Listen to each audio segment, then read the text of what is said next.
Welcome to Community Matters. This is your host, Becky Steinbruner. I'm honored to be here with you for the next 2 hours.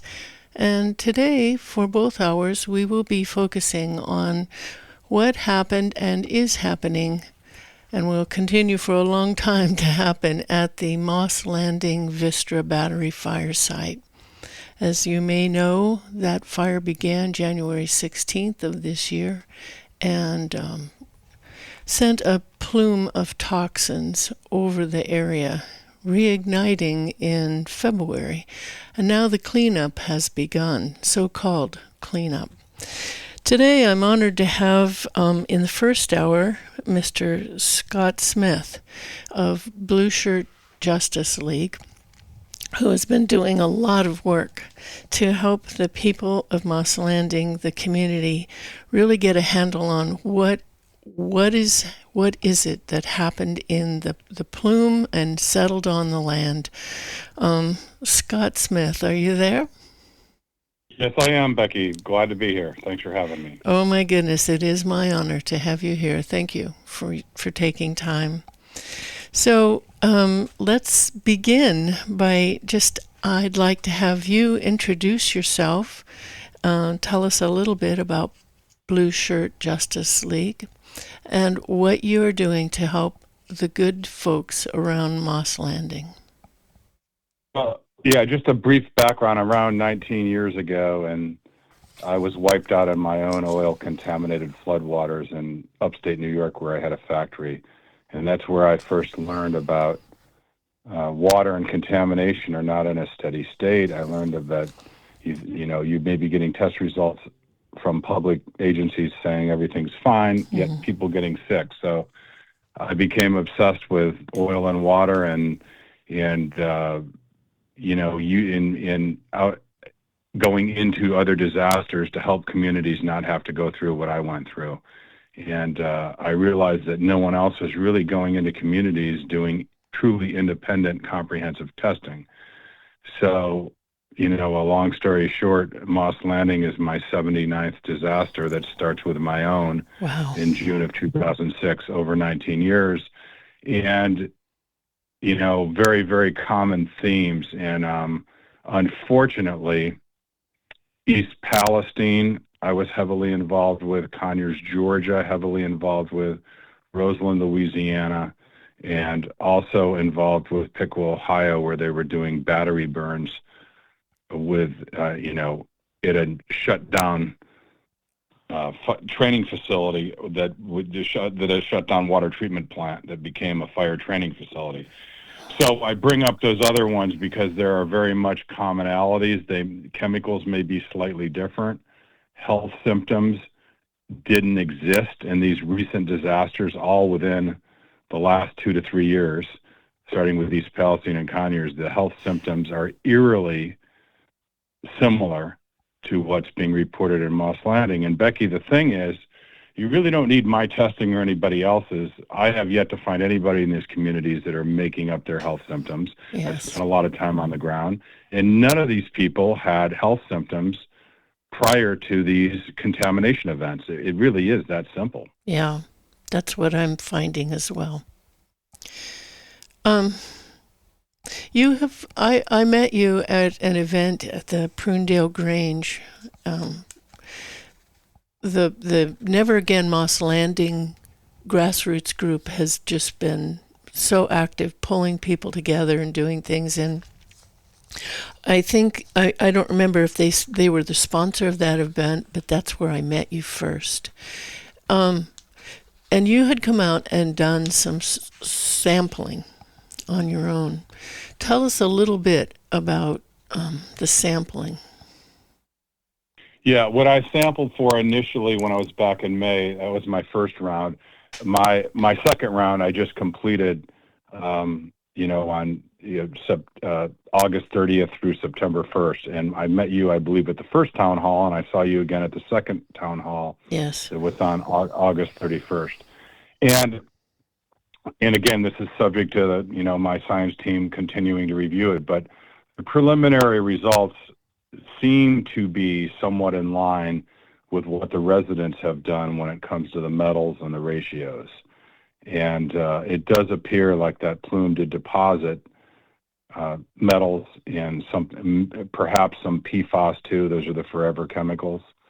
And we did find some dioxins, but I really need no definitive conclusions can be made at this time until I get more of my testing data back, which will probably be in another month. I'm happy to come back on your radio show and speak to it once I have more data to talk about. Oh, that would be marvelous. Thank you.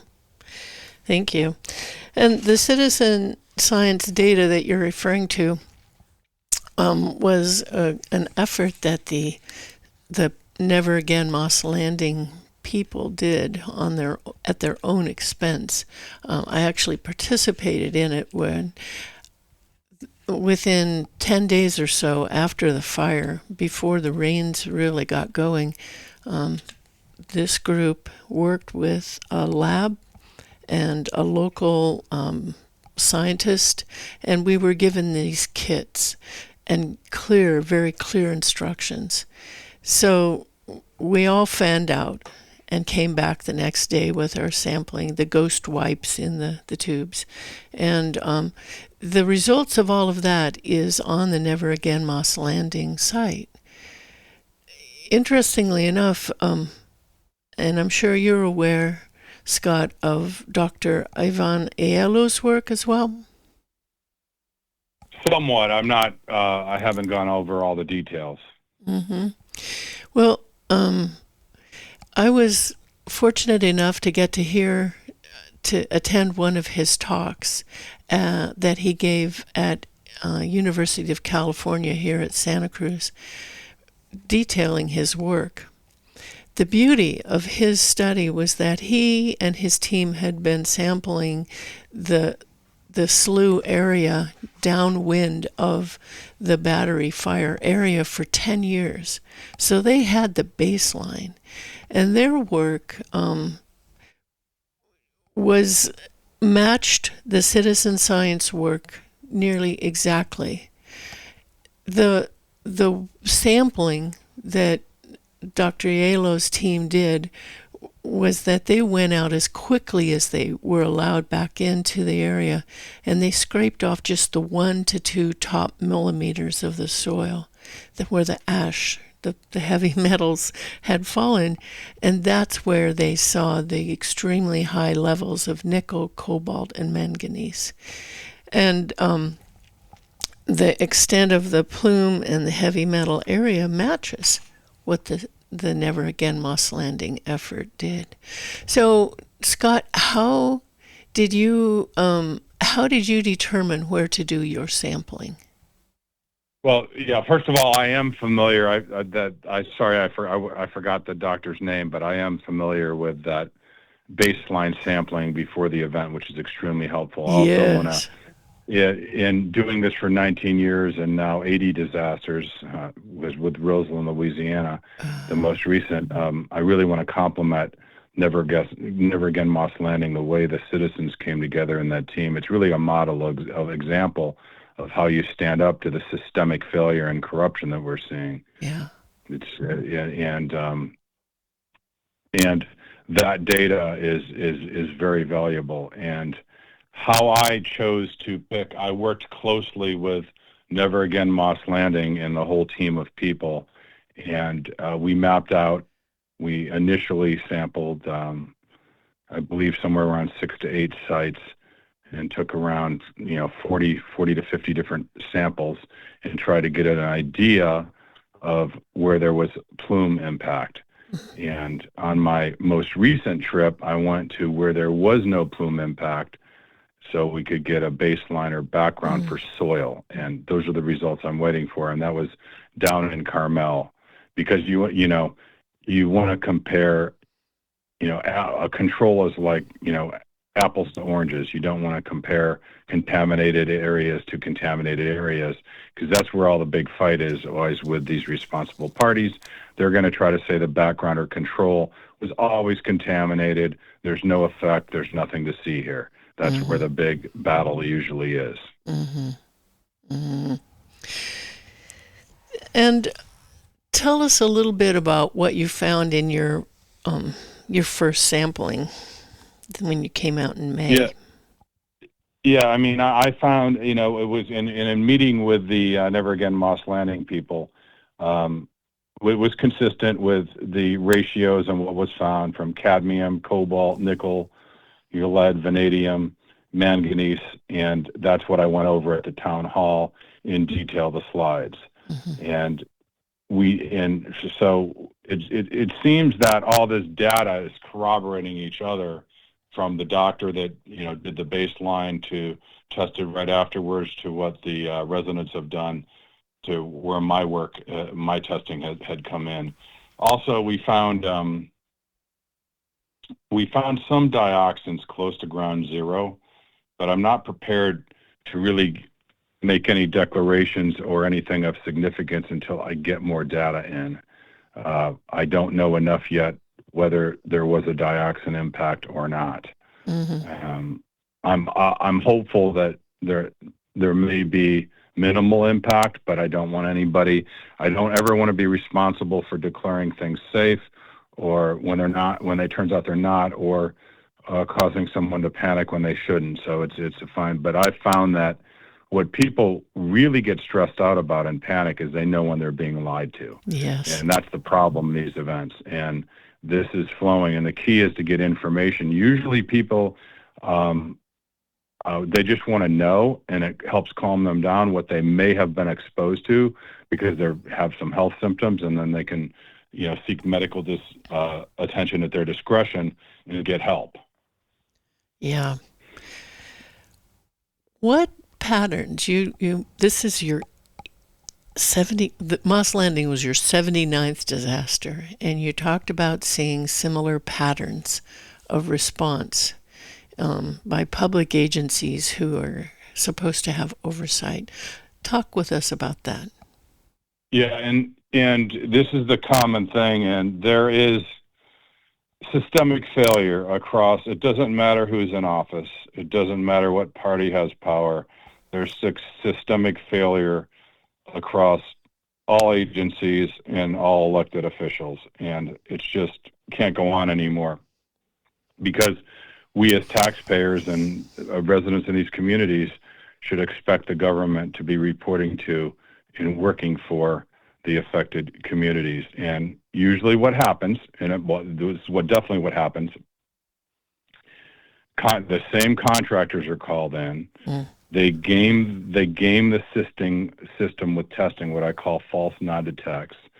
And what I have too with the latest in all these different events, East Palestine, Conyers, Georgia, Moss Landing, Roseland, Louisiana, I am being bombarded with. I'm also a whistleblower against the EPA, and since it came out, I think you saw at the last town hall, it's not conspiracy theory, it's conspiracy fact about the surveillance of me, even surveilling my Facebook posts about my rescue dog Oliver being distributed. So that is the length they've gone to, and it's just a constant cover up.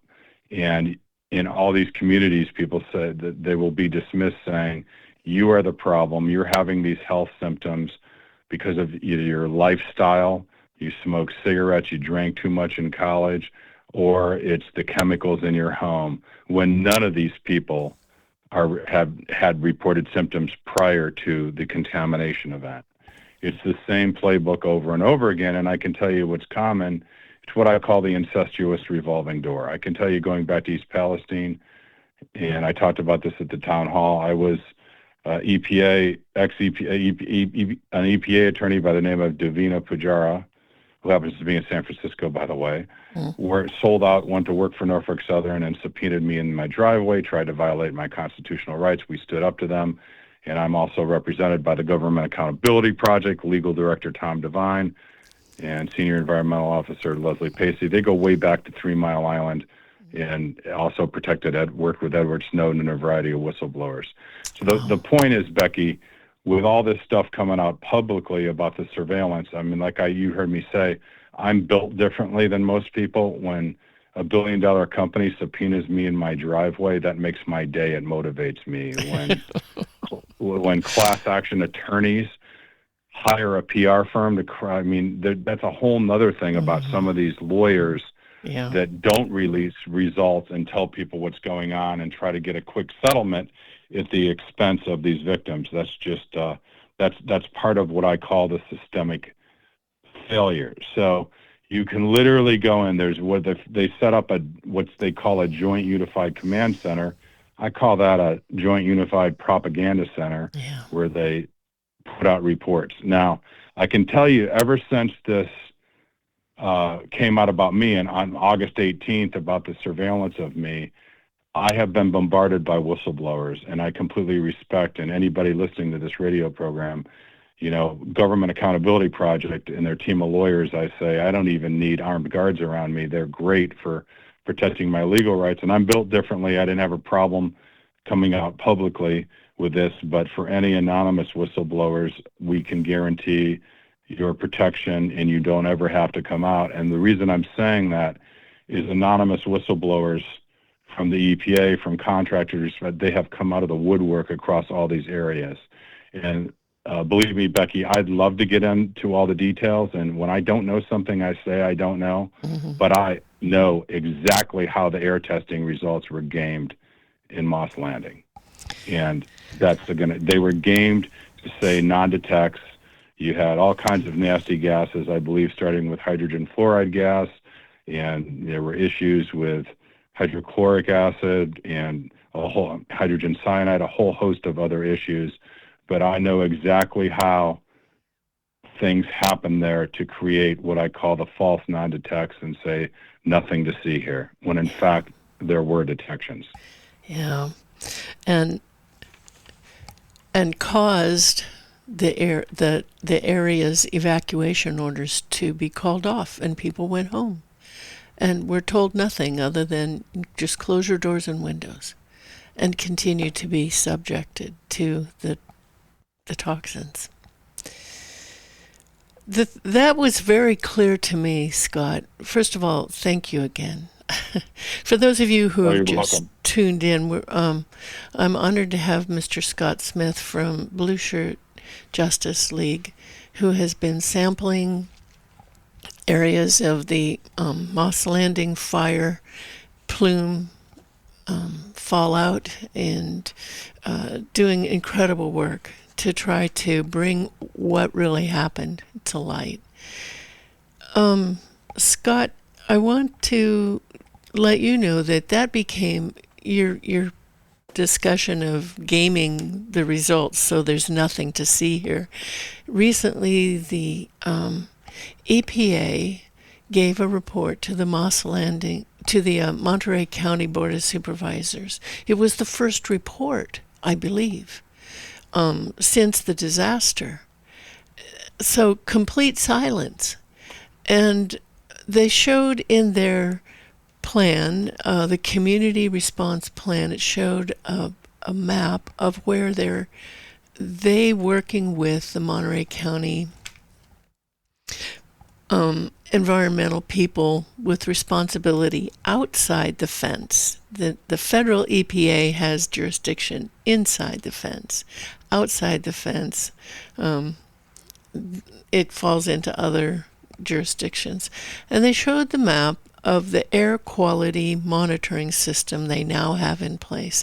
And it was ridiculous because the monitors were all set up on the ocean side of the where the fire happened, and air currents would not reflect anything of what could be stirred up with wind, or now the cleanup that has so-called cleanup that has begun, so that no one really knows what is happening. Do you have any information or anything that you can share with us about what you're hearing regarding what's the safety measures in place as this site begins to be disturbed and cleaned up? Becky, I could talk for at least 45 minutes on this. Unfortunately, I can't get into the details to protect whistleblowers Yeah. and protect because I have guaranteed their protection and the information that is coming in. I'm trying to figure. I mean, I can just say things are gamed to create non-detects. What I call false. I call that a false non-detect. Yeah. So Yeah. I've been seeing some things in real time that shock the conscience of how anybody can game this. It's horrible, Wow. absolutely horrible. This Wow. is being done, and the thing is, why is it being allowed? I mean, I've always viewed California as setting environmental standards. Look at the state and the federal level. What I mean, again, when I talk about this is systemic failure across states, across the federal level, and it's not just Moss Landing. And I understand, specific to Moss Landing, everyone cares about the future, our grandchildren, children, and I'm all for green energy. But if that comes at a cost of lithium-ion batteries poisoning communities, causing cancer, and impacting the next generation, I don't know what good that is. So Yeah. we have got to be. I mean, we need honesty and integrity, and I don't know. I'm posing the question. I have a perception, but maybe is it the fact that no one wants to admit, no one meaning the state regulators and agencies, they don't want to deal with the reality and the truth here because they feel it may undermine green energy. But to me, it's not about, I mean, everybody by definition is for green energy, but it's got to be done in a way that it's not going to pose cancer risk and all kinds of other health risks to people's families. Yeah. Yeah. And the farmland and the wildlife, it just, I have the same question. Why is it being allowed when there are non lithium technologies available? Um, it makes no sense. What what do you think? And you've watched this pattern over many disasters. What do you think the people can do? What do you think we can do to try to make a Well, change? I've never been more optimistic and positive, despite this country has a lot of issues and challenges. And why I'm positive is I feel blessed to have been on the ground and meet great people from all these communities, East Palestine to Conyers to Moss Landing. And what I'm seeing is a movement of thousands of people that is going to become millions. And we're going to, and people are going to now work together and remind the state and federal agencies, hey, you work for us. We impacted by disaster, you report to us, not vice versa. Because I think there's strength in all these numbers, and people are realizing they're not alone. And one of the things I take great pride in, I have a Blue Shirt Justice Facebook group. And what I like about starting a group is I can put downloadable presentations there and other things. And this group is becoming a connection point with all these people from across the country that are going through this. And, and in East Palestine, you've heard me talk about, Courtney Miller, she took her own life from stress and she had issues and chemical exposure. And I promised her family, her mother, her best friend, that I would never let her be forgotten because she's the reason I ended up in East Palestine. I wasn't going to go. And then she reached out to me on Twitter at the time, became X, and it's part of my presentations on February 17th. And East Palestine was really a tipping point of what I call exposing the corrupt playbook of false narratives. And the point is what people can do is come together. And people are really realizing too, because they do get gaslit. It causes a lot of mental Yeah. stress that you're not alone. Get help. And I have, to me, it's just an incredible motivating thing for me to see people from Conyers in East Palestine connect with those in Moss Landing, start talking to each other, and realizing they can take their power back. That these agencies and elected officials report to them Hmm. and hold people accountable. So I'm seeing, you know, an opportunity here, and there's a movement brewing here, and I am absolutely convinced and know that millions of people are going to come together. That's why the government is so scared, and the agencies. That's why we get surveilled on social media so much, because we're getting real traction, and they can't stop it now. Mm-hmm. And when we caught the federal EPA red-handed surveilling me and other residents, that actually backfired and helped to build more support. Yeah. You talked, thank you. Thank you so much. You talked at the Prunedale Grange recently about the tactics that they use, the 5Ds. Do you want to describe that? Because that's part of the tactic, isn't it? To wear people down. Yeah, and what it is there's a reason that the EPA for every, well, first of all, they never let their scientists speak, and for every scientist they have about 50 to 70 PR people. I'm not exaggerating. You can see it in the emails. And then the responsible party, what is whether it's Vista Energy, Norfolk Southern, or Biolab, what's the first thing they do? They spend millions of dollars on PR. Well, because it usually works. And there were 4Ds of public relations from a lot of people I work with. One scientist told me delay, deny, discredit, and dismiss. And I added a fifth one recently called defame, because that's what if they try to delay so people forget. And then if people start asking questions, they deny. And the next thing is they discredit anybody that's not following their nothing to see here narrative. Then they try to dismiss people. And when that doesn't work, they resort to cranking up smear and defamation campaigns.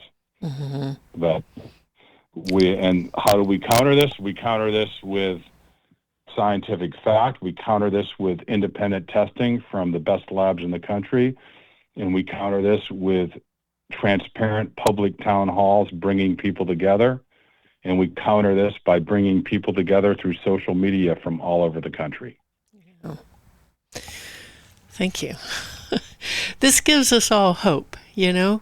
At the time when the fire happened, it was, to me, strange that it was being, the fire in Moss Landing, that it was not being given the importance in the media or the local government that it warranted. And it was the people, really. Tanya Rivera and Brian Roeder, who really, and people with them that really spearheaded the Never Again Moss Landing movement, and got going with the lab. And it's hard work. And I think what I've heard over and over is people got sick. And just this past week, I met two people that I had not talked with before, and they let me know they have been very sick since the Moss Landing fire and had not been before. And the public officials in Santa Cruz County, over the county line, have the outlook that, well, that's a Monterey County thing. We don't have to worry about it. But that smoke plume came over Santa Cruz County and made people sick. So it's difficult when you're not feeling well to begin with to stand up and keep asking questions and demanding accountability. So, Scott, thank you for giving us this good information and a sense of hope. I want to ask if you can please let people know how they can contact your Blue Shirt Justice League Facebook group, and secondly, if you would like to open up the phone lines and have people call in the last half hour we're here. Sure, I'm open to that. Yeah, and the best thing to do is just go on Facebook. You search, Blue Shirt Justice League, Scott Smith, and you'll find me. I'm pretty easy to track down. And the website is goblueshirtjustice.org. You can go there and contact me that way. And I try to get back to people as fast as I can, but right now I'm involved with 5 different active contamination events, and I'm doing the best I can to keep up with everybody and trying to get back to talk to everybody because it's important. I also want to say I have so much respect for, Ed Mitchell, Brian Rader, Yeah. Tanya Rivera, and some others involved there. I don't want to use all their names to protect them, but I know I can use those three. But for them and the people that I will remain nameless, they know exactly who they are. But they have given me hope and, become good friends. I just have so much respect. And, you see this stuff going on the ground. Again, as screwed up as this country might be, we're really not as divided. When you're on the ground in the middle of this, and I'm seeing people connect from all walks of life and communities, we're not nearly as divided as the divisive media would let you think. We're really not. People are really coming together. It does it from all political parties, all beliefs, all religions, all races. And for me, that gives me, I'm very thankful and appreciative that I just get to participate in this and see it happen with my own eyes. I also want to say that I'm a very small part of a very comprehensive team that's over 250 years of experience, and obviously I'm built differently, so I can stand up and take the attacks. But a lot of people, I'm about the sampling, working with the community, but again, it's really an honor to be such a small part of such an incredible team of toxicologists, medical doctors, and so on that give me very valuable input on the sampling that I do. That is heartening. Thank you. For people who would like to call in, please do so. I'm interviewing Scott Smith from the Blue Shirt Justice League, who's been doing some sampling and work around the Moss Landing Vistra battery fire. The number to call is 831-265-5050. Again, 831-265-5050. Scott, I wonder if you can talk with us about how people could help you. 5 active events right now. What kind of help can we offer you as you Well, anybody that is, believe it or not, I come across a lot of people that have some environmental experience, whether scientists, doctors, even lawyers that aren't class action attorneys. If anybody that wants to help, no help is too little, and everything's appreciated. And I protect people's privacy, and if so many people come to me and want to stay anonymous, and they're so helpful. They may have seen something that didn't look right. They may have access to some testing that was done before the event that will help us establish, the background or control samples. So if anybody has an idea, even if you're an affected resident, sometimes affected residents, especially mothers, they know more than a lot of the PhD people and scientists sitting behind their desks. So if somebody sees something, somebody, is not feeling right, feel free to reach out, and I'll do my best to help and support you. Great. Thank you. So again, people feel free to call in 831-265-5050 if you have something you want to ask of Scott Smith of the Blue Shirt Justice League. If you have information you want to offer publicly about what you're seeing or sensing going on there at the Moss Landing Vistra Fire plant site. I verified this morning that the work is active at the site to begin the cleanup. It's going to take over 2 years, they're anticipating. And the first thing they have to do is get the batteries that did not burn out, clean them up, and ship them to a battery recycling place in Utah. And then they'll start cleaning up the rest. The problem, what's troubling me, is that there is no identification of what is in that debris. Mr. Ed Mitchell has been asking and asking. And at the Board of Supervisors meeting in Monterey County 10 days ago, the Supervisor Glenn Church also was asking, do you know what's in that? It's going to be traveling on our roads. It's going to be stirred up and in our air. And the EPA said, no, we really can't tell you anything. And that is really troubling. Becky, I'm glad you just said that. That is an important point, and thank you so much, because I may have forgotten to make this point. Everyone's familiar with East Palestine, and this is very important for Moss Landing. The first event was the initial derailment and fire. The second event was the controlled burn that was anything but controlled. But there's a third event, and again, in East Palestine, I've been there close to 3 years now, 31 trips and 34 rounds of testing, but I've seen the contamination get worse from what I call the third event, the remediation and cleanup, because the dust, you don't get a lot of rain out there. So those dust particles attract all these nasty metals, chemicals, and dioxins. And as the cleaning up with the direction of the wind, I am very concerned about this cleanup. And it's unfortunately, I'm not surprised at the EPA reaction. It's just unacceptable that the EPA doesn't truly have independent, comprehensive air monitoring that is not gamed, to say nothing to see here. This cleanup, I'm very worried about children, pregnant women, compromised people, people in the fields doing agriculture work. It goes on and on and on. Yeah. Scott, we have a caller. Can we take it now? Sure. All right. Thank you.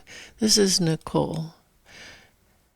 Hello, Nicole. Hi, everybody. Hi. Can you can hear us?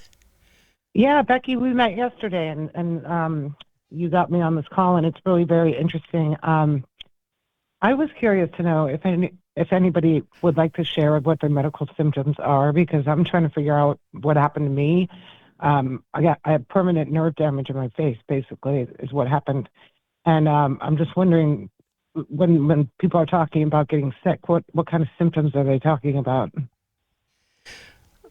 Scott, have you encountered things? I have. Yeah, I've had people reporting brain fog, feeling like you have had 5 glasses of wine when you have had nothing to drink.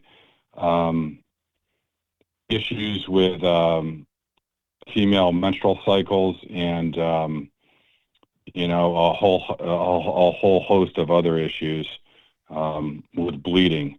And so, Nicole, you said your symptoms were again what? Well, it started with what they believed was a sinus infection and 2 ear infections, and then so I had to go to the urgent care 4 times. Eventually, they thought my brain might have been leaking fluid, and because it's just like a clear liquid that comes out of my face. And it happens all the time. Like when the weather shifts, I get, like this morning, I got really sick. I had to blow my nose for like 2 hours straight.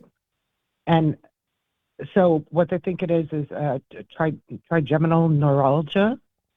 So basically, all of this sickness in my face and my head created nerve damage on the right-hand side of my face. So every time I eat or drink anything, my nose runs. Basically, when you move your jaw, and I've been getting frequent headaches, and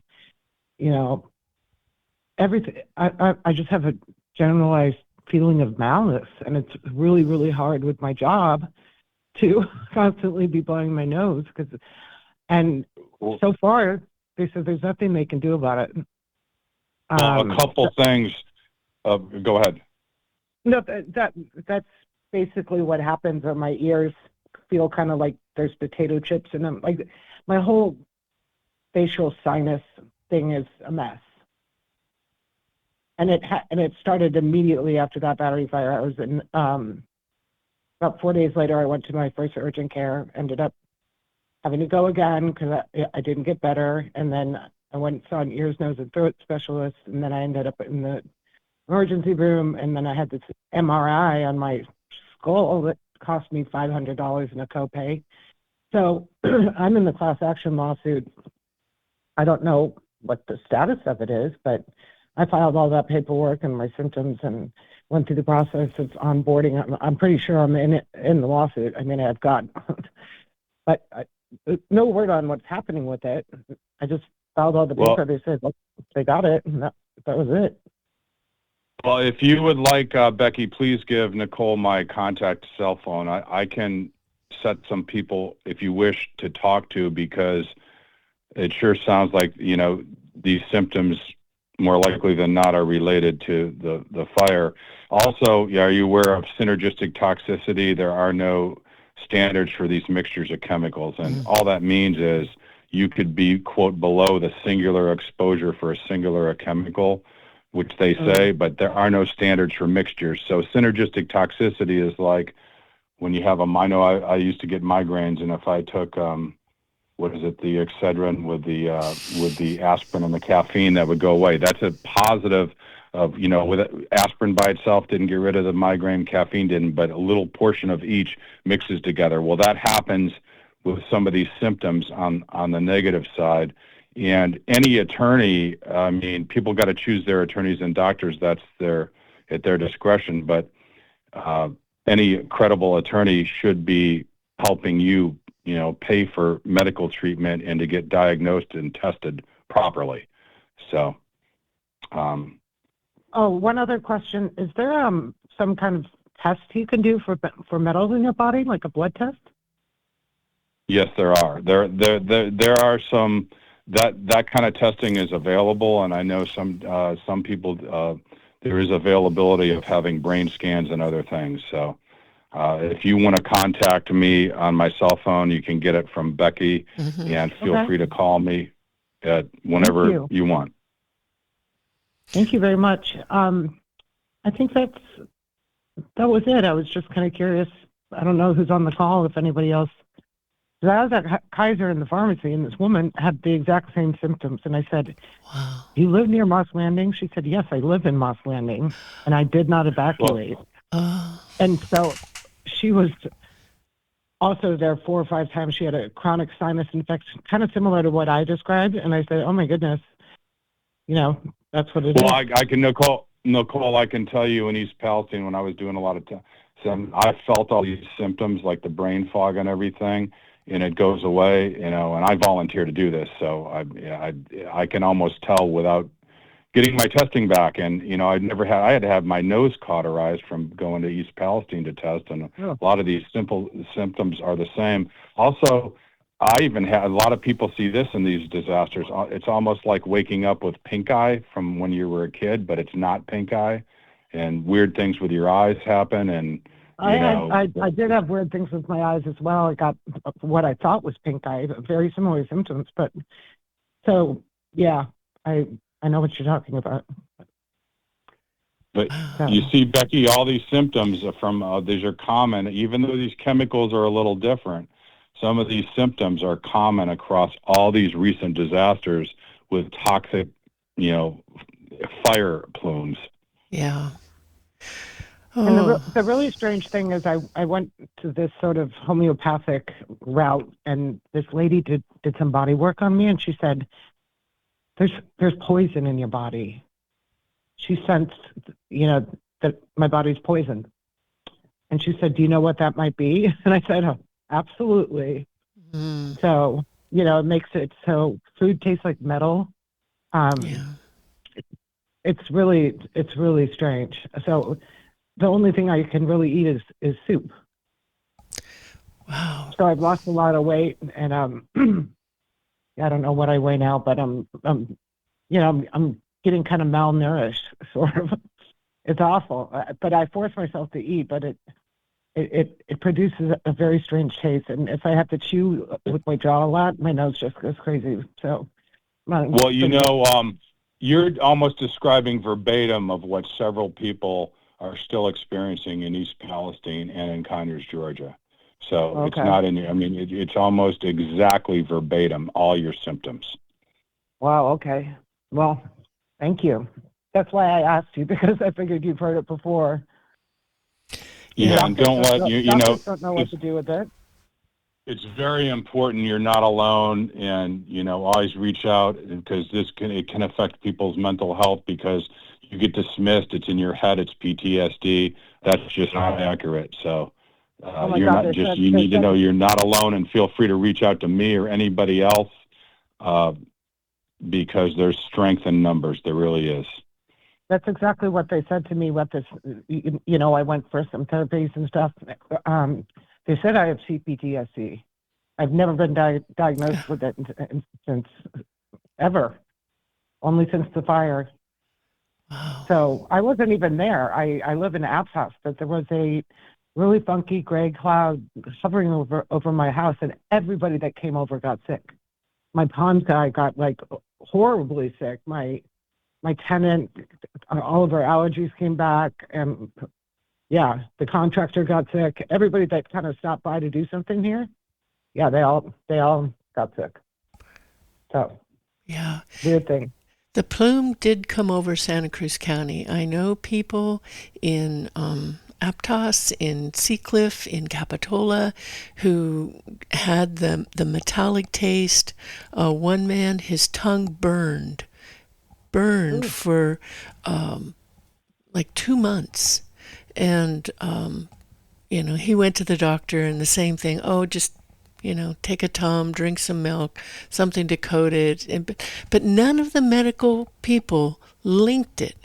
Even when the person coming to them, like you did, Nicole, said this started with the fire, and the medical people do not respond or take leadership with this. Scott, have you seen that happen also throughout?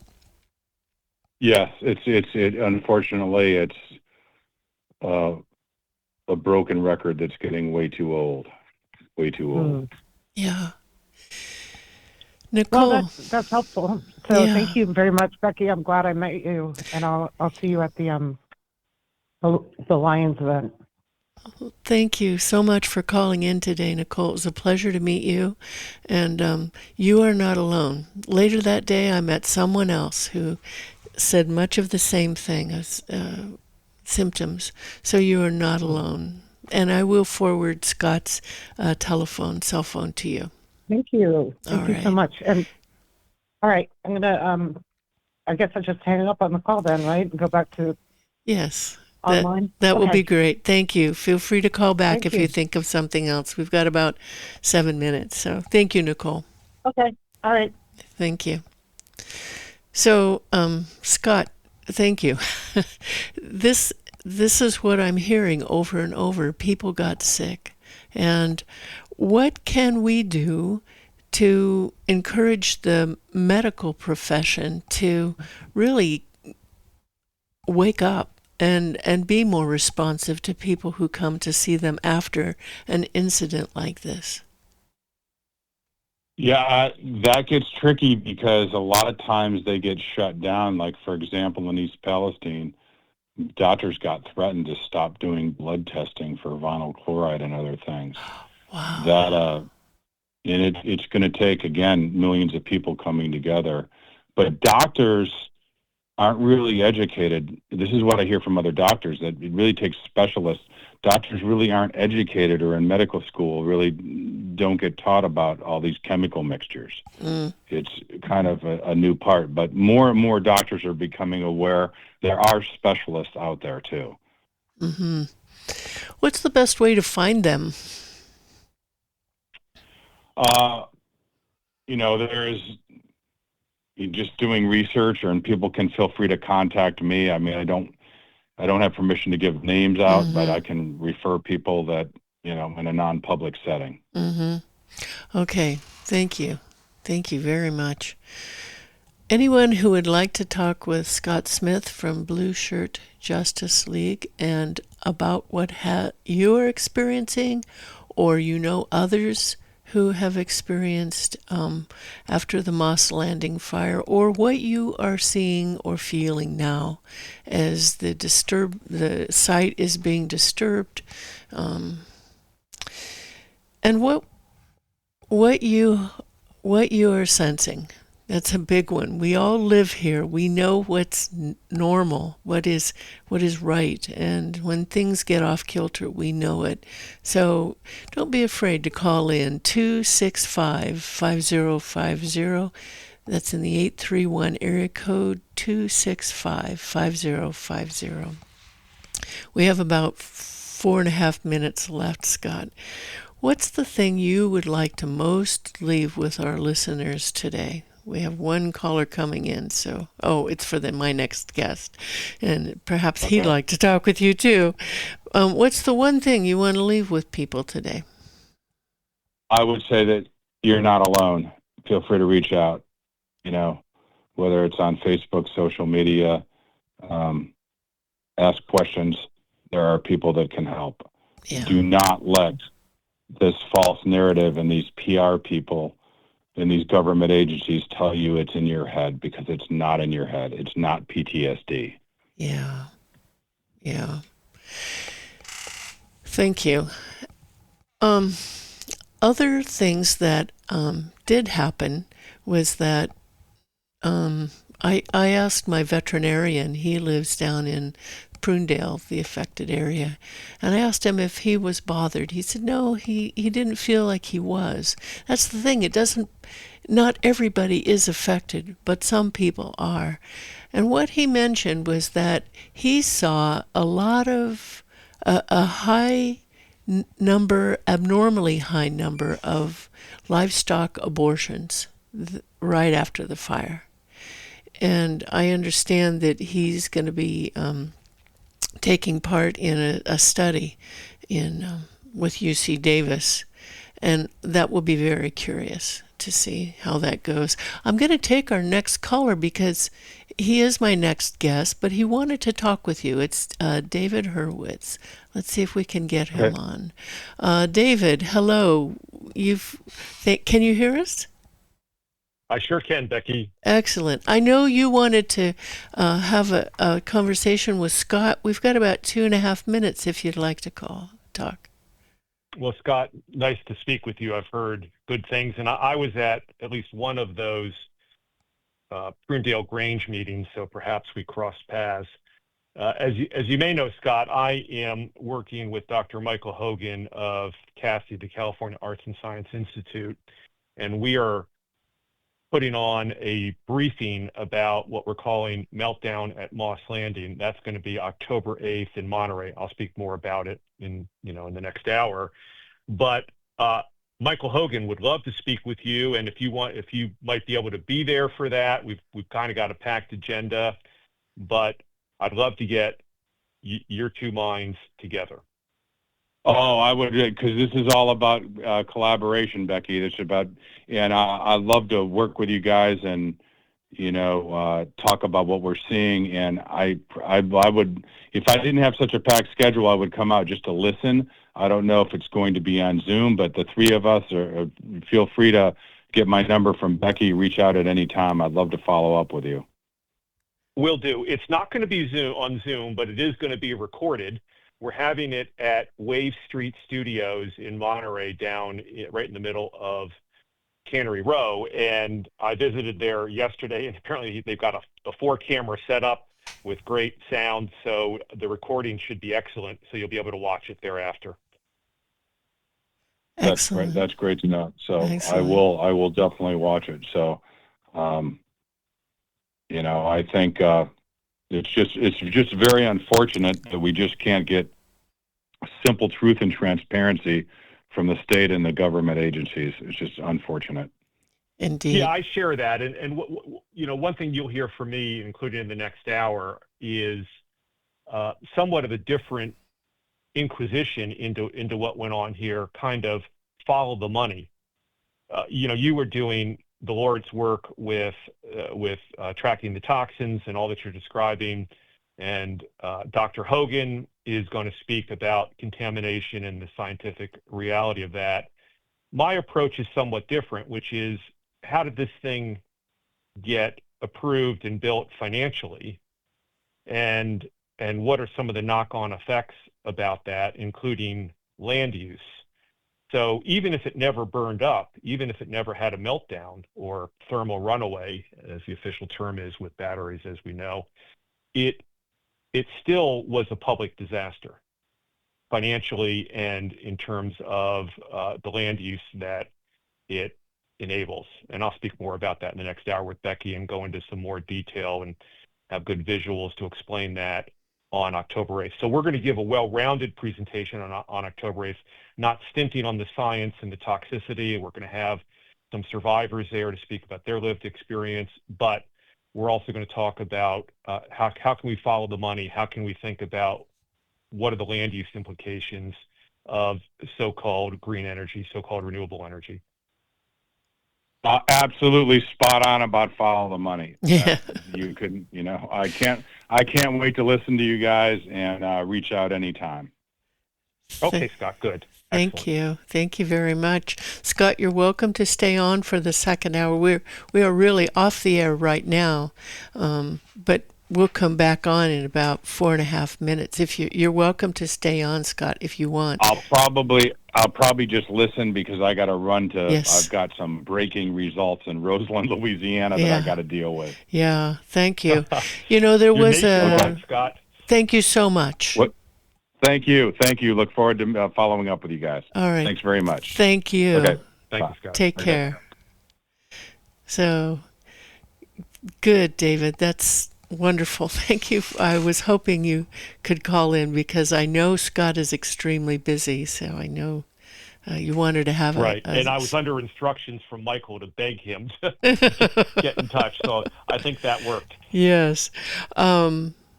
We are, I will send you via email his cell phone so that you can get in touch with him that way.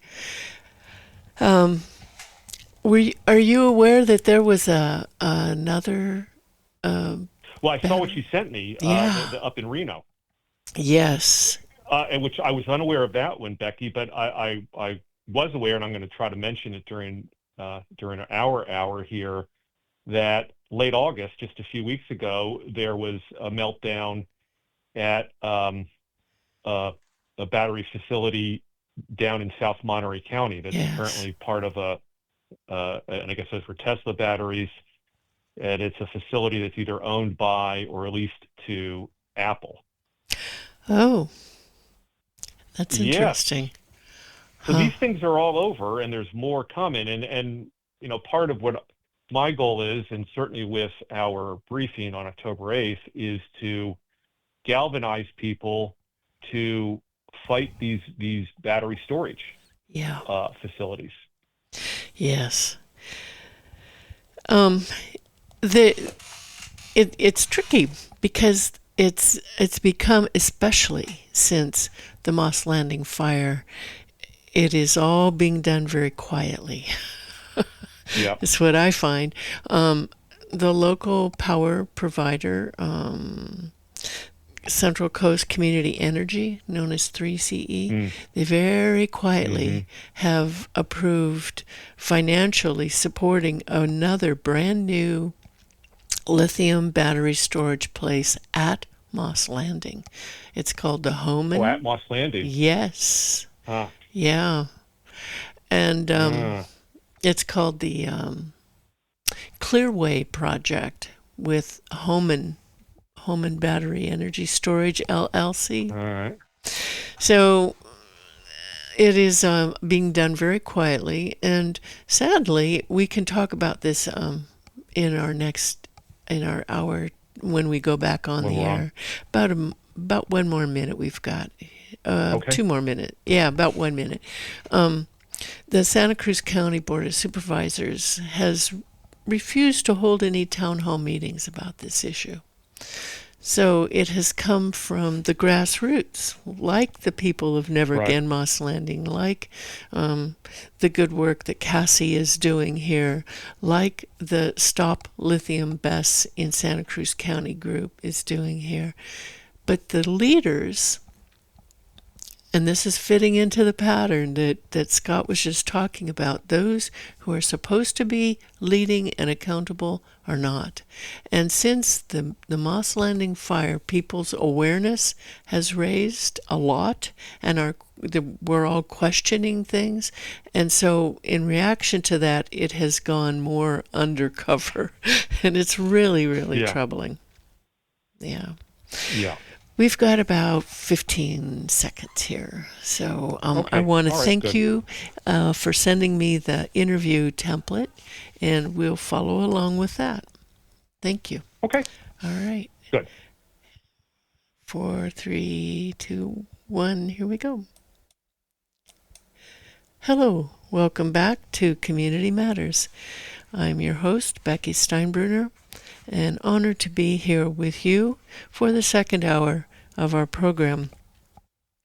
If you're just tuning in, the first hour, we were honored to have Scott Smith from Blue Shirt Justice League and heard about all of the work that he has been doing to help test places where there have been toxic disasters when the agencies who are supposed to do that are not, or are paying the same contractors over and over to come up with results that fit their narrative that there's nothing to worry about, when in fact there is. So now in the second hour, I would really like to honor and thank David Hurwitz for being my guest here. David is with the California Art and Science Institute, CASI, and CASI is organizing an event on October 8th that will also focus and provide information to the people about what happened with Moss Landing. So David Hurwitz, thank you for joining us here in the second hour. Can you please introduce yourself? Sure, Becky, great to be here with you. I would describe myself as a Carmel Valley researcher and explorer even. I moved down here, my wife and I, 5 years ago from San Jose, where I'd had a terrific career in the Silicon Valley software industry after being trained as an industrial engineer. Have been visiting Moss Landing, Santa Cruz, Big Sur for 40 plus years, and finally get to live down here and beachcomb along the Monterey County coast from Pfeiffer Beach up to Salinas River Beach in Moss Landing. I spend a lot of time hiking up in the Santa Lucia Mountains with my Yellow Lab Scout. And while I'm out there being inspired by nature, and when I'm on the coast, I'm have a passion for marine mammals. I bring that up because they're all threatened by what we're going to talk about here. Anyway, while I'm out there, I think a lot about how to communicate and how to quantify what's going on. Being an engineer by training and sort of having that disposition, to me, it don't mean a thing if it ain't got metrics. If I can't quantify it and explain things that way, then it's just hand waving. And I think that'll become clear as we work through the hour here. Thank you. Now, you are part of this organization, California Arts and Science Institute, CASI. Tell us about that organization. Yeah, I was introduced to CASI, California Arts and Science Institute, about 2 years ago, and its founder, Dr. Michael Hogan, who frankly has become a personal hero of mine. I'll speak more about Michael Hogan in a moment. I think CASI is the best charity on the Central Coast. It's won awards. It's really dedicated to two very important missions. The first is to get students, high school students, college students, younger than high school, to write and to paint and to create art, and then publicly display their work and recognize them, and that's great.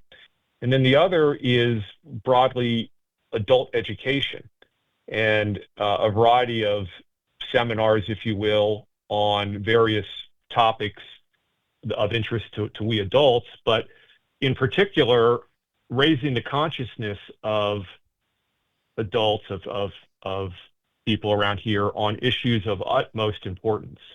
So, for instance, Becky, the first event I attended, which happened to be in Carmel Valley near my house, was about the scourge of offshore wind. Mm-hmm. And it really raised my consciousness about the scourge. And I use that word precisely, the scourge of offshore wind, which I might add looks like we've dodged that bullet now, at least for the time being, off the California coast. Anyway, and now, of course, another issue of utmost importance, and what we're here to talk about today, is what I've come to describe as paradise lost at Eden's Gate.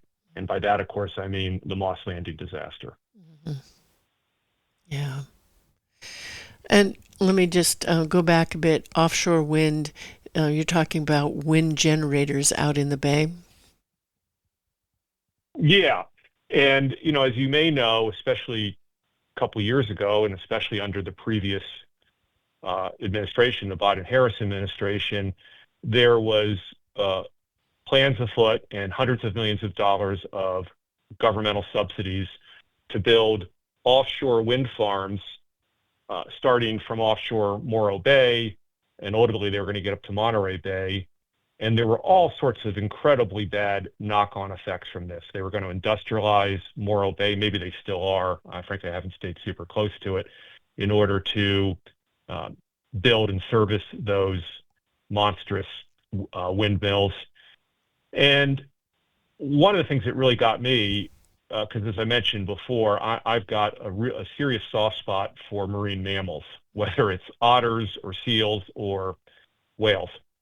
And what I learned from Dr. Michael Hogan is a deaf whale is a dead whale, because whales navigate via echolocation. They also have a vocabulary, and they audibly communicate with one another. So offshore wind, first thing that happens is they map the undersea territory using extremely loud sonar. And I mean so loud, it's like standing next to a jet engine, or being in front of the speaker at a rock concert.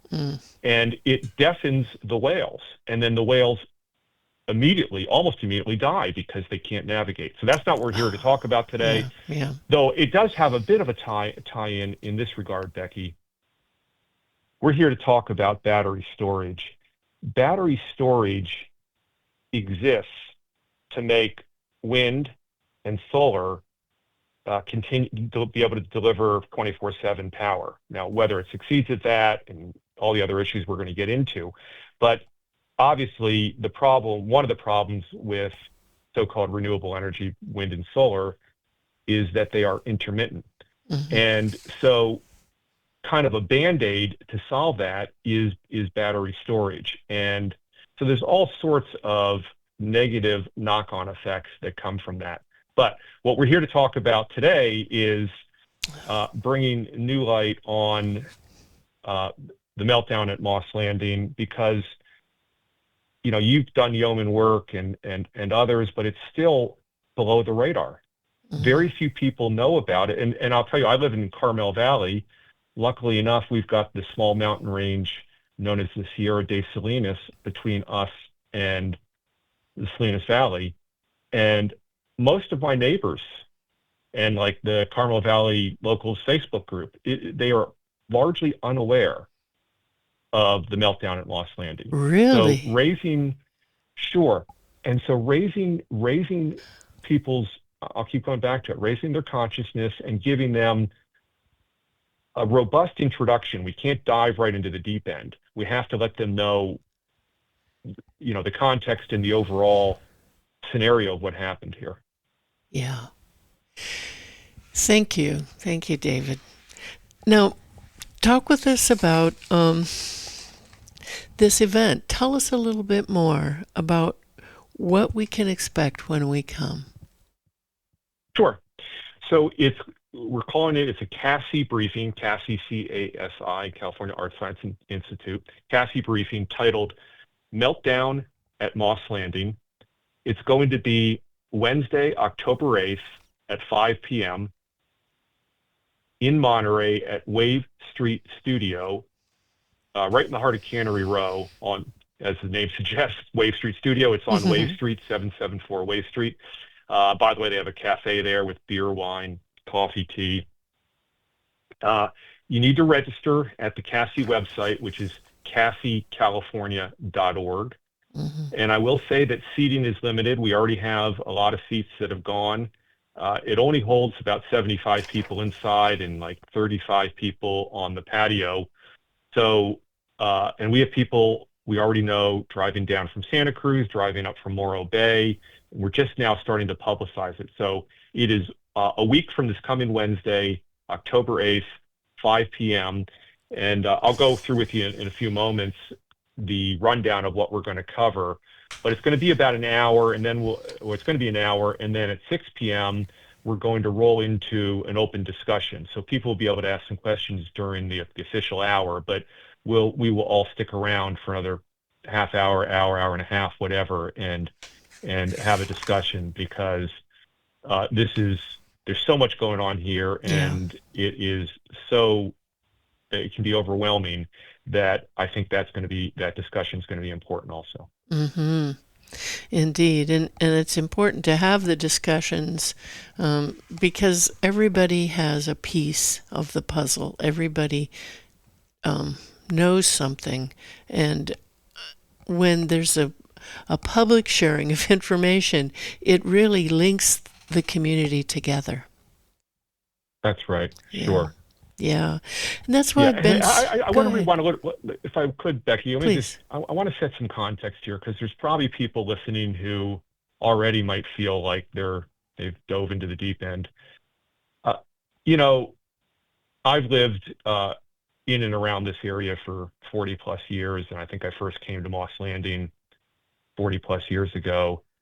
So we can take it for granted, but it really is Eden's Gate.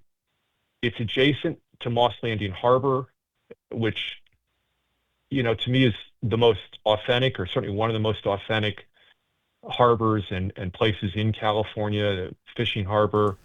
The Monterey Bay, which of course is protected. The Elkhorn Slough, I call that the jewel of the Central Coast. Yeah. It's right by the Elkhorn Slough. And part of the reason I call it Eden's Gate is because it opens up to literally the world's greatest farmland. Yes. The Salinas Valley, America's salad bowl. Yeah. And of all the places in the world to build the world's largest battery storage plant, it's the world's largest. They built it in Eden's Gate. It boggles the mind. Indeed, it does. I have spoken with and heard testimony by people who were actively trying to make this point when the Monterey County Planning Commission, it never went to the Board of Supervisors. It was approved by the Planning Commission, and these people were raising these issues, but the clamor to establish green energy was so loud that the quiet whisper of the public safety threat was drowned out. And if anything can be said that came out of the Moss Landing fire that has been good, is it has certainly opened people's eyes to what this technology really is, the dangers, and not only the dangers when it catches fire and the worst case scenario, but also what lithium really extracts from social good in terms of how it's mined, how the amount of water it takes, and and that there are other technologies, non-lithium technologies available, but they're being dismissed for the most part too.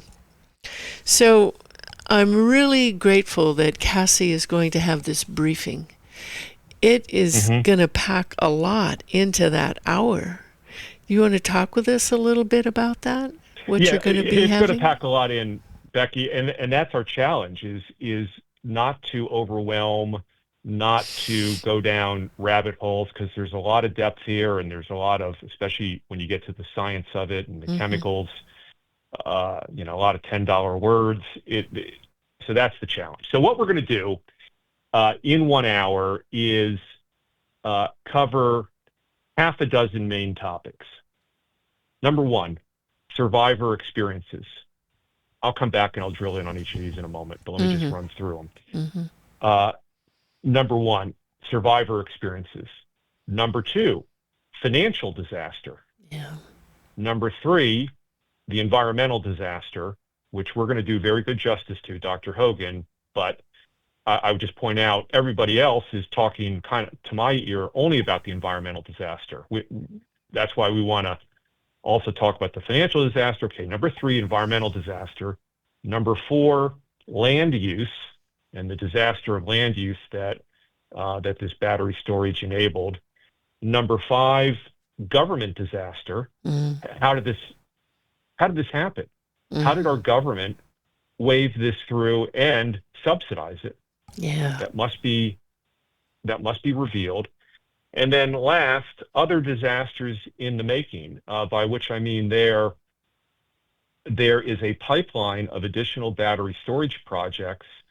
You had just mentioned one to me a few moments ago, Becky, that's at Moss Landing, but there's several in Santa Cruz County, there's several in Santa Clara County, several in San Luis Obispo County. So we'll list those, because the action item that I want people to respond to is we must push back on any further battery storage.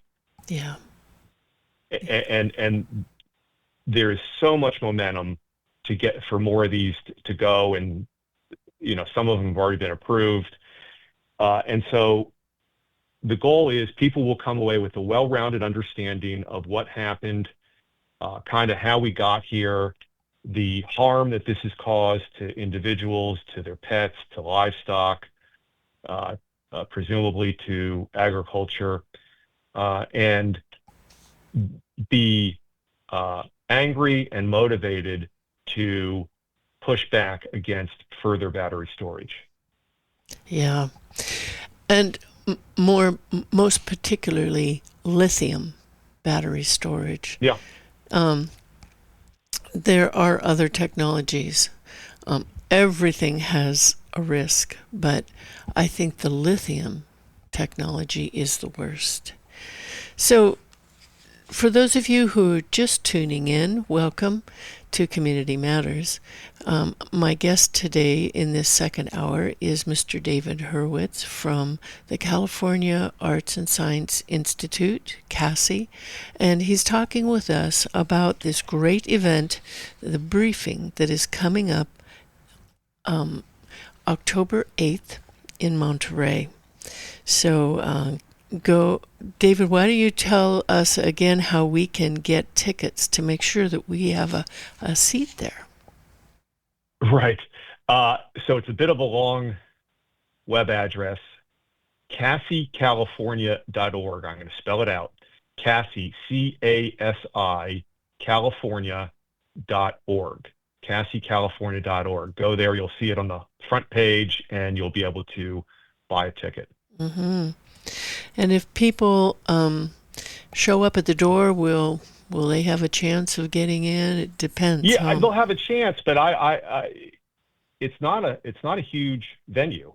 Mm-hmm. And given the passion and anger and curiosity around this, I do expect it's going to be full. Mm-hmm. So I would encourage people to get a ticket sooner rather than later. Yeah, indeed. Talk with us. Let's go back to the issues that will be covered. Are there any that Sure. you want to sort of highlight? Right. So in terms of survivor experience, we're going to have people who live near the plant, and some will talk about the nosebleeds they got and the respiratory illnesses they got. And one fella, a friend of mine, lives in Prunedale, about 8 miles from the plant, and he took a video of the fire on that horrible night. That was January 16, 2025. And he's going to narrate. It's only like a 40-second or maybe a 20-second video.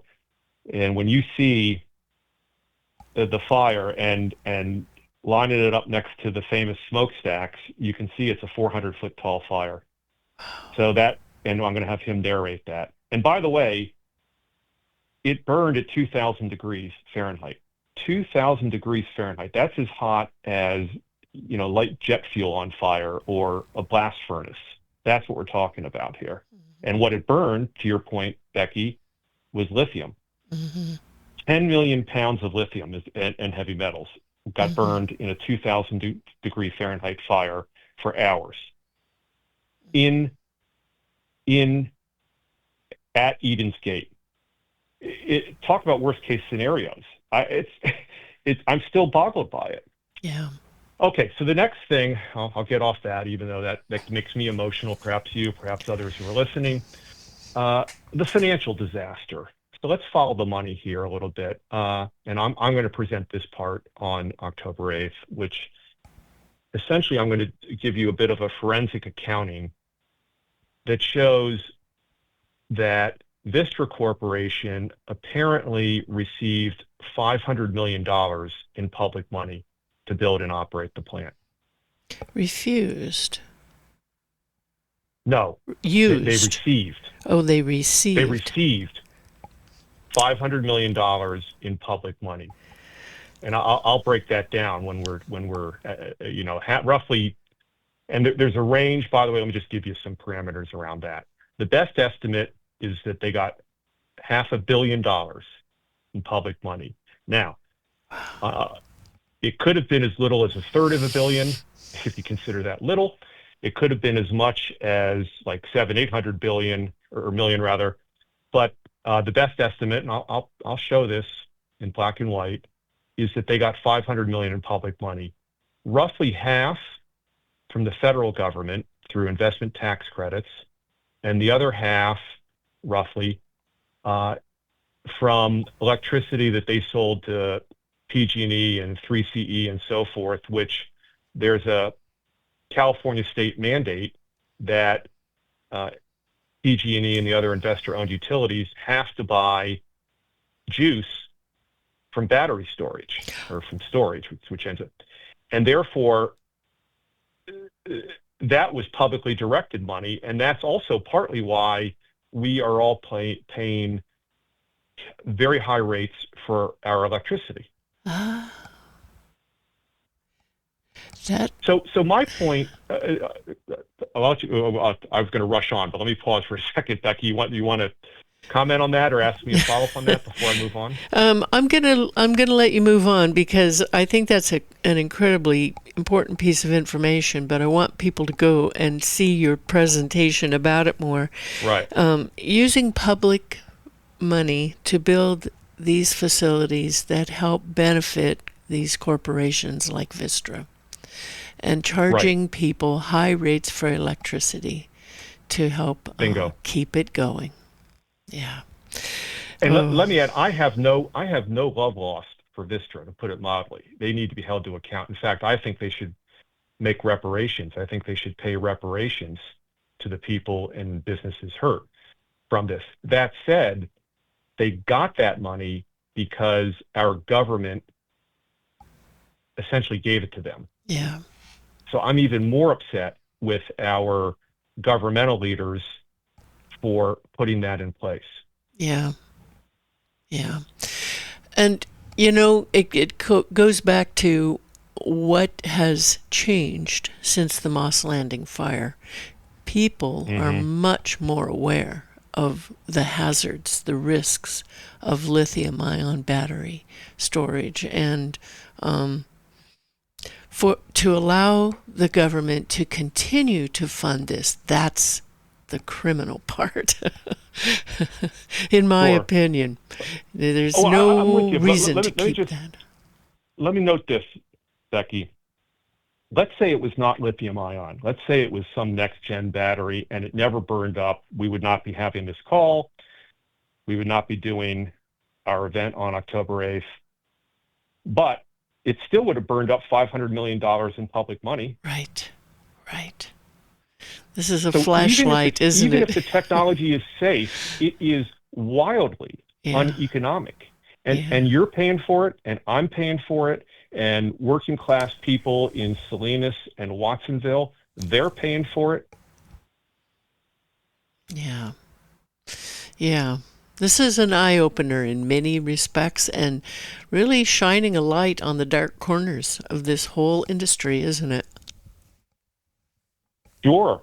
Yeah. Well, as I'm sure you know, Supervisor Glenn Church, who's the supervisor of Monterey County Soup for North County, as it's called, which includes Moss Landing, he famously said, and I agree with this, that the Moss Landing disaster is the 3 Mile Island of the renewable power industry. Yeah. I agree with that. I agree that should be the case. But apparently it hasn't slowed down the move on all this stuff. And there's obsessive attention to, we got to have safer batteries. Hey, I'm for safer batteries. But we also shouldn't be financially subsidizing this. Yes. Whether it's safe, whatever. Yeah. All right, let's move on, and I'll go. And then we are going to cover the environmental disaster. I mean, we just got a lot of good information in your previous hour, but Dr. Michael Hogan is going to cover that, and Dr. Michael Hogan to me is Carmel's Indiana Jones. He's a polymath, and he's his PhDs in physics, but he's as expert in biology, marine biology, etc. The guy's just remarkable, and just an amazing background. Anyway, he's going to cover 4 broad topics about the environmental disaster. Number 1, the fire itself. Number 2, the plume. Number 3, the contamination. And number 4, the long-term effects. Mm-hmm.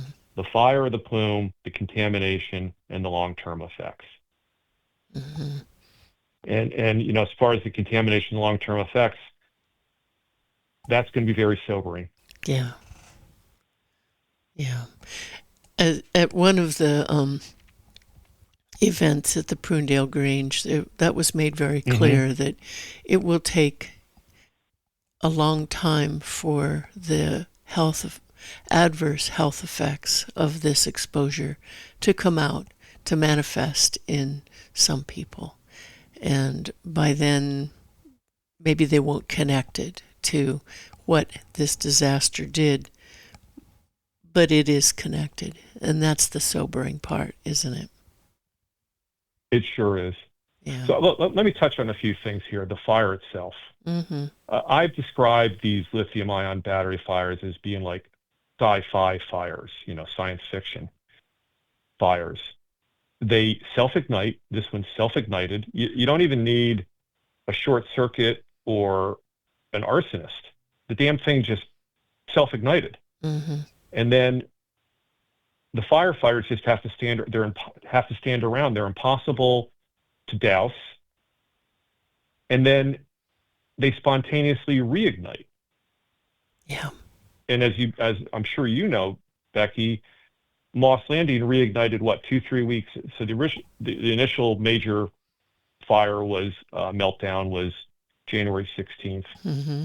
And it was, I think, 2 weeks later. I think it was in February. I should know the date. But anyway, I think it was February 18th. On its own, February 18th.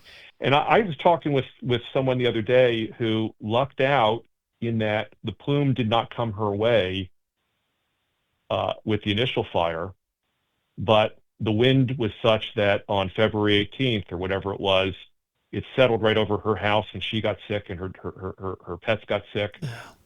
So these are sci-fi fires. Yeah. And I so feel for the firefighters who have to stand around. Okay, the next thing, it burned at 2,000 degrees Fahrenheit, and it incinerated, best estimates from Never Again Moss Landing and those guys, I think that's where I got this number. It incinerated 10 million pounds of lithium and heavy metals in a 2,000-degree fire. Wow. I don't even know how to process that. Yeah. So that was the fire. Michael will speak more, and he'll speak more about the materials. The plume, as you noted earlier, Becky, it went as far north as Santa Cruz. It went as far east as Gilroy. It went as far south as Castroville. It blanketed the Salinas Valley. Yeah. The salad bowl of our country. The salad bowl. Yeah. America's salad bowl. Absolutely. Yeah. Absolutely. You know what's going to be interesting? What's that? Is the cannabis growing in the area. Mm-hmm. Because I interviewed someone in that industry, and they said that cannabis has to be the products have to be rigorously tested for heavy metals, because cannabis has the propensity to take up heavy metals.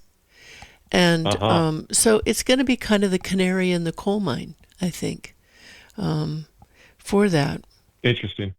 And yeah, we'll have someone on. I'm hopeful a little later in the season, as the harvest begins, to see what are they finding.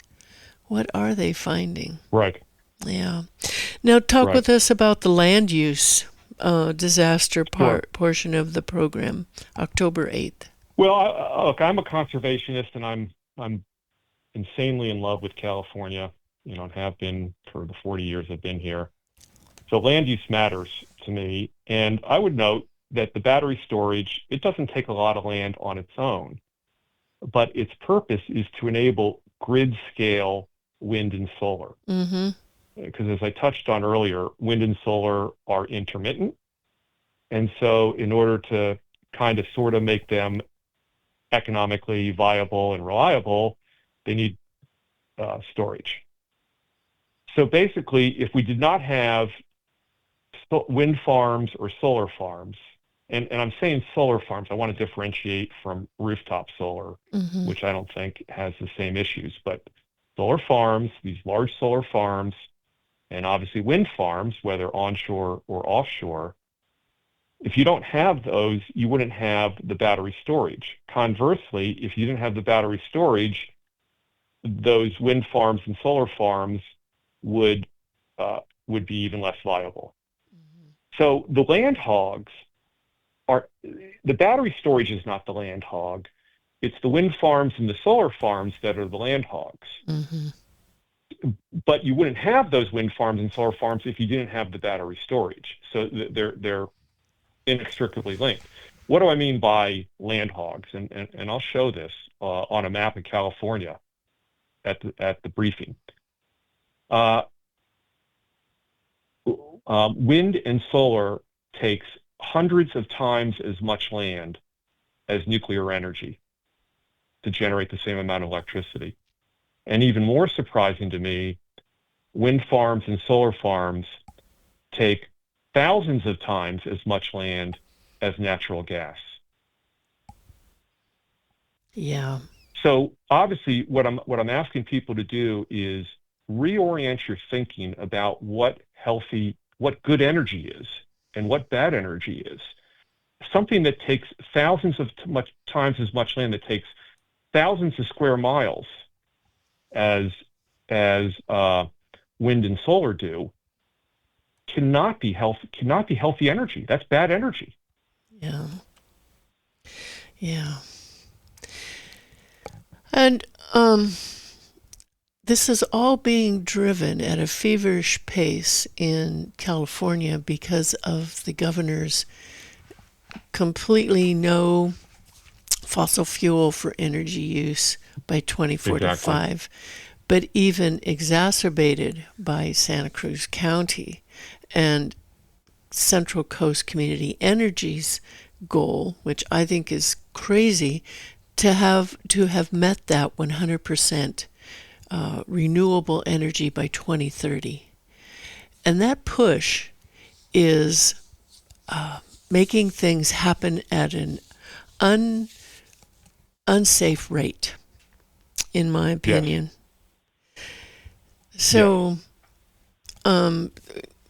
I sent you a link, and I don't want to leave your discussion of the topics for October 8th, but I did send you a link earlier today, and I'd like the listeners to know that within the last day and a half or so, there was a new battery energy storage system fire at Boulder City, Nevada, just outside of Reno. And it is the very same lithium technology, the lithium iron phosphate, that we are being told is so much safer than what was used with the nickel cobalt technology at the Moss Landing Vistra fire. And it's also being put in these metal containers, which is so much safer. But it caught fire. It caught fire. And I'd like everybody to look that up, the Boulder City, Nevada battery fire. There's been... right by Las Vegas. Yes. And so it is the most recent interview. I saw a friend sent this to me yesterday, and I looked at it, and here there was no discussion at all about what was in the smoke.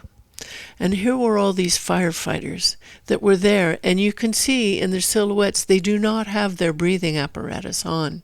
And there they are. Oh, I didn't notice that. Good catch. And only in the very latest YouTube interview with the fire chief and interview about it is they're saying, there might be something to do with something to examine with the fire. And they actually interviewed, I was very happy to see, Dr. Wang from the Desert Research Institute. And he was talking about that. So the danger here is that in these other projects coming into other counties is that the developers are downplaying the hazards. And they are the ones that are providing the training to the first responders who have to go and try to manage these fires. You cannot put them out. That's the thing. Right. So they're putting... They're sci-fi fires. You can't put them out. Exactly. And they're putting everybody in harm's way just to get their bottom line profit margin put in. And it is disgusting, and it is infuriating. And so I agree. I would simply add, if I could, Becky, please. I would add not just their bottom line, and that's indefensible, but also the decarbonization goals of the government. Yeah. Because what comes ahead of these commercial companies that have their snout in the trough, what comes ahead of that is the decarbonization goals of the government, who are both subsidizing and sweeping through approvals that should not be approved. Yes. Yes, exactly. And it makes me very upset when local officials will not even hold a town hall meeting to allow the people to have a public place to talk about what their concerns are, to get answers from those who are making the decisions, and they're just shoving the people away, and that has to stop. So I'm very grateful to Cassie for holding this, and there are others, the Never Again Moss Landing group, and in Santa Cruz County, the Stop Lithium BESS in Santa Cruz County group. That group has put on 3 town hall meetings at their own expense to let people know that this project is in your backyard. They had no idea. Even though there was supposedly a public hearing called by the developer. But they only sent a few postcards, and they didn't even put the time on the postcard of that public meeting. And our public officials, the county supervisor for that area, Felipe Hernandez, is just lockstep with them. And to me, that is unacceptable. So let's get back. I'm really upset. This really bothers me. It is maddening and upsetting. Hey, I'd be remiss if I didn't mention that there was another meltdown in Monterey County, in southern Monterey County, I think down towards King City. Parkfield. On August 31st. Parkfield, wherever that is. It was called the California Flat Solar Project. Apparently, it powers Apple's operations. 2 Tesla Megapack containers caught fire, and there was an evacuation. Apparently, like 4 people got evacuated because it's so remote, rural down there. Yeah, it's remote. But the thing is, who even knew it was there? And did that get any attention? Right. And you have touched on a little bit about how much land space these huge solar farms take.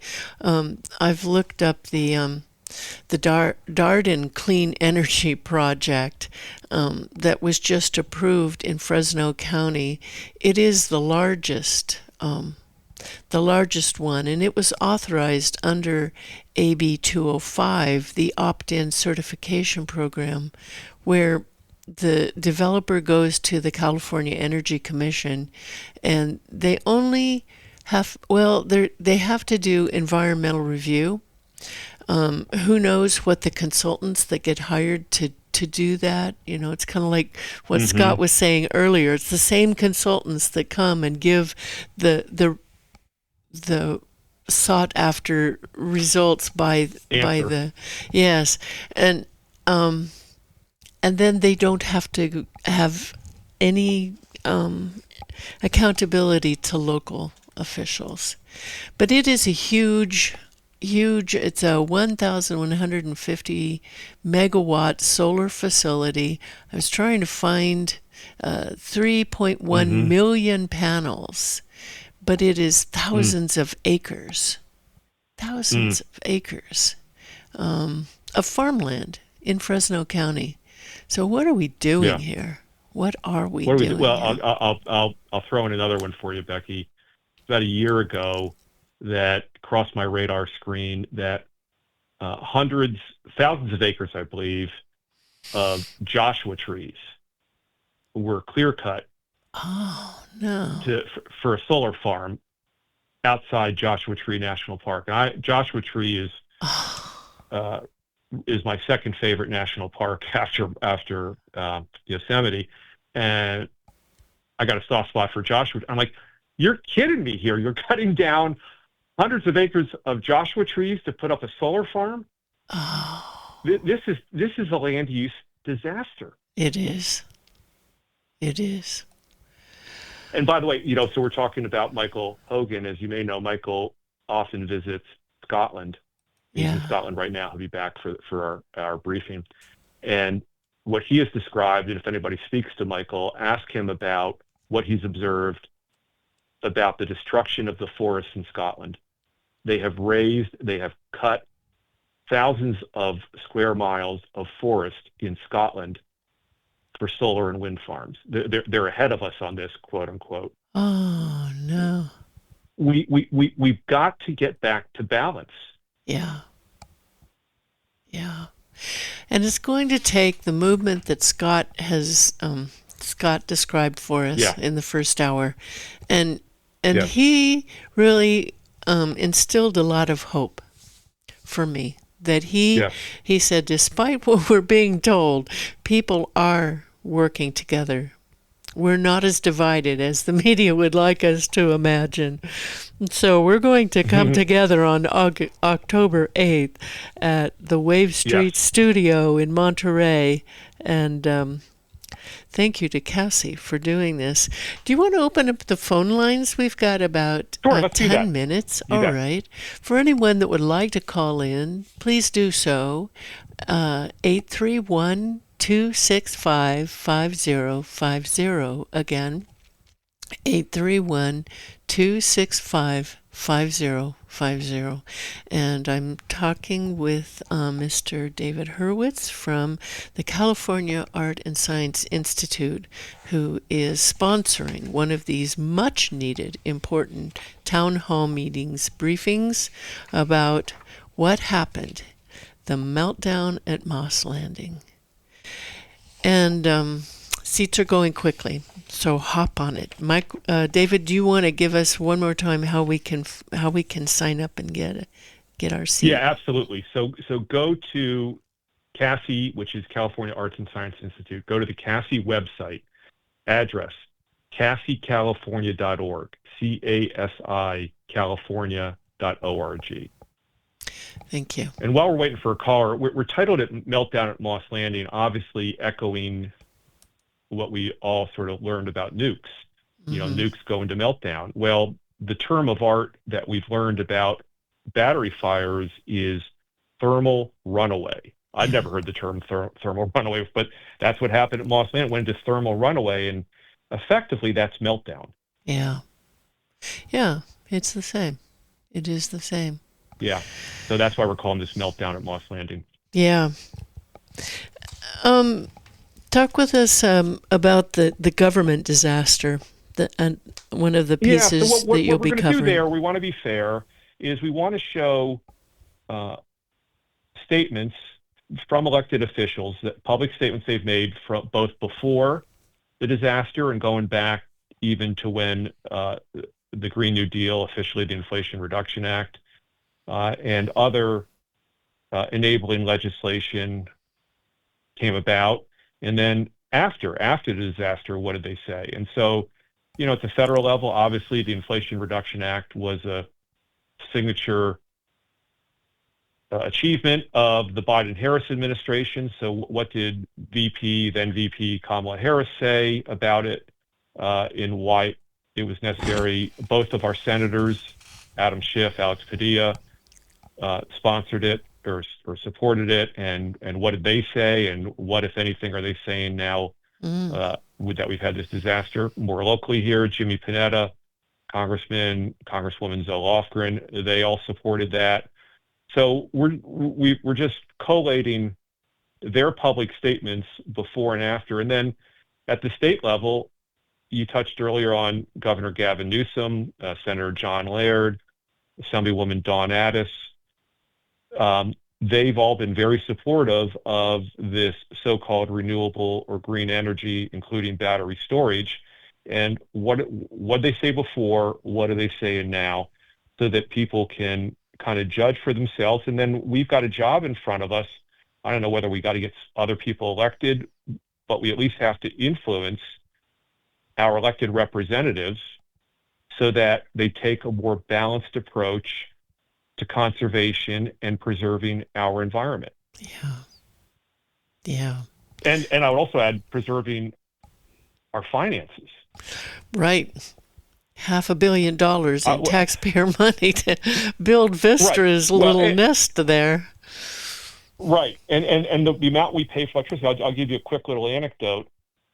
As I mentioned, I live in Carmel Valley. In our local Facebook group this past December, somebody posted on the Carmel Valley Locals Facebook group, "Hey, where are all the Christmas lights?" And all of a sudden, a bunch of comments started coming up, "Not doing them, can't afford the PG&E, or don't want to pay the PG&E." Now, look, that's not life or death. That's not having respiratory problems and all the horrible things that people are dealing with health-wise. But it's kind of a canary in the coal mine. We've gotten used to paying these nosebleed prices for electricity around here. Kind of sort of got used for it. And, you know, and of course, for people who are punching a clock and living in Watsonville or Salinas, they're stuck into some difficult choices on what to pay for because electricity is so darn expensive here. And when you're going to give $500 million to a private company and PG&E is going to buy that overpriced electricity, that doesn't help. Yeah. Well, it's not just PG&E. It's Central Coast Community Energy. Yes. I advocate people to opt out of 3CE. 94% of the people in the area, and it's a big area. It goes from Santa Cruz all the way down to Ventura County, is Central Coast Community Energy, 3CE. They are quietly supporting lithium battery energy storage, new projects, even after the Moss Landing fire. By opting out and telling them that you are opting out because of their support of lithium battery energy storage, that's going to get their attention. And I know that they don't make it very easy to find. You won't find it on their website. But if you do a search for opt out of Central Coast Community Energy, it comes up, and it's easy to do. You need your account number and let them know why you're doing it. That's the most important piece. One woman, several people have done it, but one woman just at a meeting a couple of nights ago said she had done it, and her power is actually cheaper than it was with community energy. They just raised their rates, and in a large part it is to subsidize people getting battery storage in their homes, the microgrids, switching to electric vehicles, doing all of these things to make our society 100% dependent on electricity. And they have the goal that they want 100% renewable energy by 2030. And so they're supporting lithium. They are supporting it financially and in their policy. And one way to get them to change is to opt out. They're very worried about it. Absolutely. I've gone to some of their meetings, and they're very worried about it. So get their attention that way. So anybody that wants to call in, we've got a couple of minutes left. 265-5050. David, the time has flown by. We've got a little bit of time. So please, I wanted to just say, you talked about elected officials. Don Addis did put up a bill quite quickly, AB 303, that would set definite distances for setbacks from these battery storage facilities, from hospitals, schools, residential, because right now they're being put in Watsonville neighborhood, a dense Watsonville neighborhood in agricultural and land. one near Dominican Hospital in Santa Cruz. That's another one, and next to Aptos High School in Aptos. Yep. The only one in permit process currently is the one in Watsonville. But AB 303 is a good bill. AB 434 by Assemblymember Carl DeMaio in San Diego would put in a moratorium on lithium battery projects until the state fire marshal's new safety codes for battery energy storage would come into effect in 2027. And that's another good bill. But the darling of them all is John Laird's. And it's on the governor's desk waiting to be signed. These other two good bills got dismissed, pushed away, and all of that. But Senator Laird has been very quiet after the Moss Landing fire. And yet his bill is the darling on the governor's desk. So I have a lot of problem with that, too. We've got a minute, and I'm going to be quiet and let you talk and tell us the last things you want us to know. Kudos to you for bringing such attention, shining a light on this. I think maybe the upshot of my time with you and my contributions on October 8th is the safety issues are obviously very real, very tragic, but the economic and land use issues are also very real and very tragic. Yeah. And I encourage people to widen your perspective. It's not just about safety, are they going to blow up, are they going to make me sick? It's also about how do we afford this financially, and what's the right thing to do for our precious California landscape. Thank you. October 8th, Meltdown at Moss Landing, CassieCalifornia.org. That's right. That's it, CassieCalifornia.org. We hope to see you there. Thank you very much. Thank you so much. We're off the air now. Thank you. Bye. Oh, Becky, this was great. Bye-bye. Thank you. Bye.